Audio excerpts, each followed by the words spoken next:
విశాఖ జిల్లా భీమిలి నియోజకవర్గంలో పోటీ రసవత్రంగా మారుతోంది. తెలుగుదేశం నుంచి గంటా శ్రీనివాసరావు పోటీ దాదాపు ఖరారైంది. అధికార పార్టీ వైసీపీ నుంచి సిట్టింగ్ ఎమ్మెల్యే ముత్తంశెట్టి శ్రీనివాసరావు బరిలో ఉన్నారు.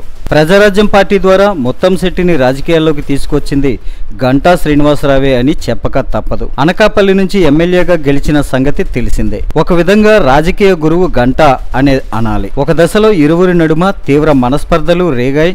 ఒకరి మీద ఒకరు విమర్శలు చేసుకోవటం జరిగింది. మాజీ మంత్రి అవంతి శ్రీనివాసరావు గంటాకు ఒకనాటి నేస్తం.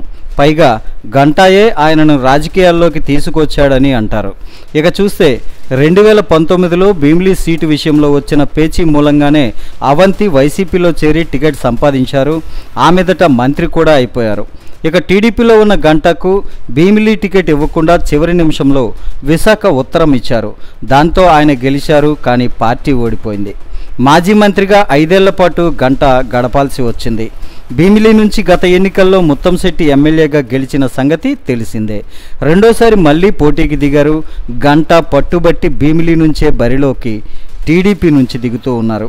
ఇదిలా ఉంటే గంట భీమిలిలో పోటీ చేస్తే అది ఇద్దరు కీలక నేతల మధ్య పోరు అనడం కంటే గురు శిష్యుల మధ్య పోరు కొనసాగుతుందనే అనాలి.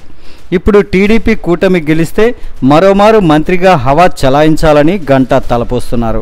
దాంతో ఆయన భీమిలి నుంచి పోటీకి తయారవుతున్నారు. మరి భీమిలిలో గంటా వర్సెస్ అవంతిల మధ్య పోరు ఎలా ఉంటుందో చూడాల్సిందే.